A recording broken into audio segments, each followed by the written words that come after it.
So let me ask you this. The president ordered the strike. Is that correct? The president's been saying for over 30 years that Iran can never have a nuclear weapon. So he's been very clear as a position. When the American people voted for President Trump overwhelmingly, they voted for that position. I got that. But the president ordered the strike.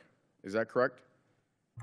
Secretary Hegseth, last year I asked you some questions about Indo-PACOM and threats in Europe, and you had a hard time answering those questions. I'm sure you prepped better this year, and I'm hoping you can answer some of these basic questions since now we are at war. Do you know what the price of oil is today? I don't know where it's gone as this time of this hearing, but roughly $100 a barrel. It's actually closer to 120, 117. Well, it depends on the index you're looking at. I'm looking at Brent. Do you know what the price was the day before of Brent, the day before we went to war? It was certainly lower. You understand you're taking some economic risk. But I would note, a lot lower. The energy dominance this president has unleashed has put us in an incredible position. Thank you. So it's $72, and so now we have a 62% increase.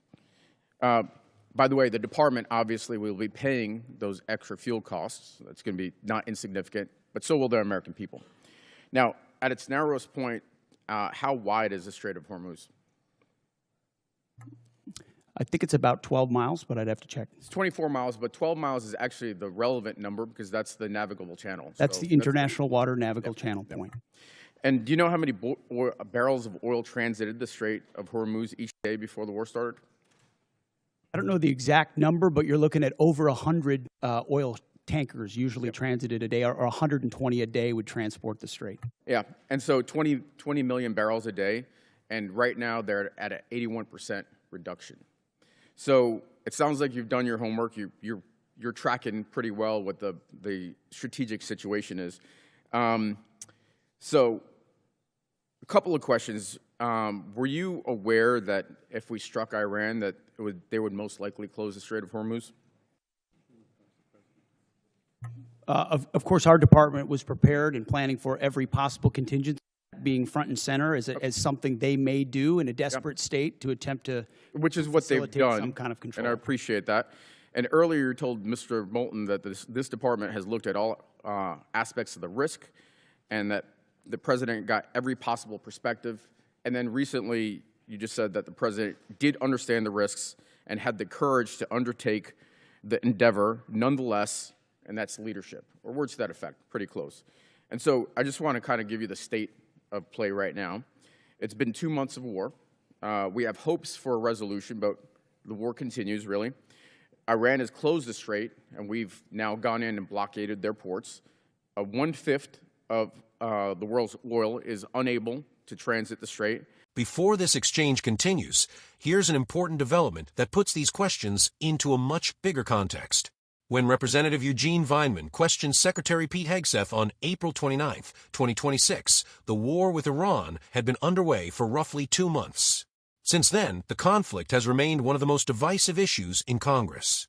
On July 23, 2026, the House of Representatives passed a resolution urging President Trump to seek congressional authorization for continued military operations against Iran, while the Senate rejected a similar measure later the same day. The split underscored that the legal authority, economic costs, and long-term strategy behind the conflict remain unresolved. With that in mind, pay close attention to the next exchange because the debate now shifts from military strategy to presidential accountability. And the American people and the department are paying significantly more. And you also said that this is what the American people actually voted for. But actually, the American people voted for a promise not to get into Middle Eastern wars. And they voted for lower prices. And this is the exact opposite of what they got.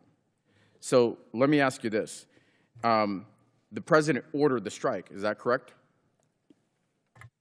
The president's been saying for over 30 years that Iran can never have a nuclear weapon. So he's been very clear as a position. When the American people voted for President Trump overwhelmingly, they voted for that position. I got that. But the president ordered the strike. Is that correct? Which strike are you referring to? The strike on Iran, the war that we're in. Oh, of course. I mean, he's the commander-in-chief. He's made the calls. It sounds like you're blaming Daddy for the mess we're in. and I don't think he's going to be particularly happy with you. I see what you're trying to do. There's no daylight in this administration on this Secretary, I'm asking campaign, and I'm happy questions. You've been to admonished stand for this shoulder to shoulder before. with this You're administration. reclaiming my time. So let's shift gears. Last time we were here, I asked you if you'd apologize to the mother of an F-18 pilot whose son you endangered for sharing classified information on a signal chat. You refused. On March 1st, 6 Army soldiers, including a constituent of mine, were killed by an Iranian drone strike. Do you take any responsibility for those deaths? I was there at Dover when they came back. Of course, I take So was I. responsibility for every aspect Well, of I this appreciate mission. that, because you also complained about the fact that tragic things happen. The news makes it front-page news. The press only wants to make the president look bad. Is it about the soldiers, or is it about the president looking bad? It's not just the president who wants, or the media that wants to make him look bad. It's you. It's actually about the soldiers, and it's frankly reprehensible that you would make that statement. And so, you know, Truman had a sign on his desk that said the buck stops here. And this The gentleman's time has expired. The chair now recognizes Ms. Following the April 29th, 2026 House Armed Services Committee hearing, Congress continued to scrutinize the administration's handling of the war with Iran. As the conflict expanded through the summer, lawmakers held additional hearings examining military strategy, war funding, and the constitutional limits of presidential war powers. On July 23, 2026, the House narrowly approved a resolution calling on President Trump to seek congressional authorization for continuing military operations against Iran. Although the Senate declined to adopt a similar measure later that day, the votes demonstrated that the legal and political debate over the conflict remained active months after this hearing. The financial impact of the conflict also became a growing point of contention. During subsequent congressional testimony in July 2026, Defense Secretary Pete Hegseth stated that the war had already cost the United States approximately $37.5 billion, significantly higher than earlier estimates discussed during this April hearing. Lawmakers from both parties continued questioning whether the administration had presented Congress and the public with a realistic assessment of the conflict's economic costs and long-term objectives.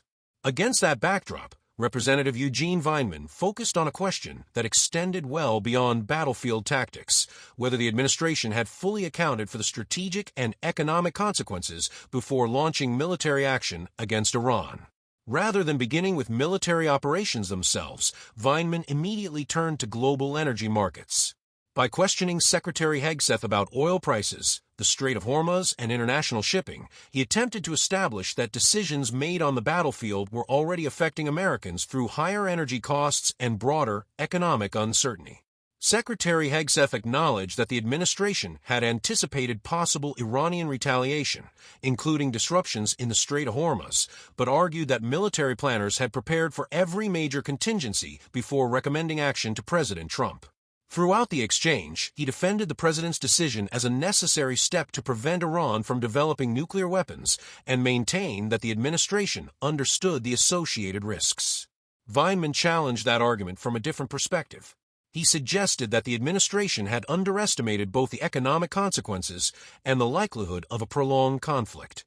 By pointing to higher oil prices, reduced shipping through one of the world's most important maritime choke points, and the continuing military engagement 2 months after the initial strike, he argued that the reality of the war differed significantly from the expectations presented before military action began. The hearing then shifted toward presidential decision-making. Vindman repeatedly emphasized that President Trump personally ordered the strikes, while Hegseth reaffirmed that the commander-in-chief made the final decision after receiving military advice. That exchange reflected a broader constitutional debate that continued throughout 2026 over the balance between presidential authority and Congress's responsibility to authorize extended military operations. Another significant moment came when Vindman raised the deaths of American service members during the conflict.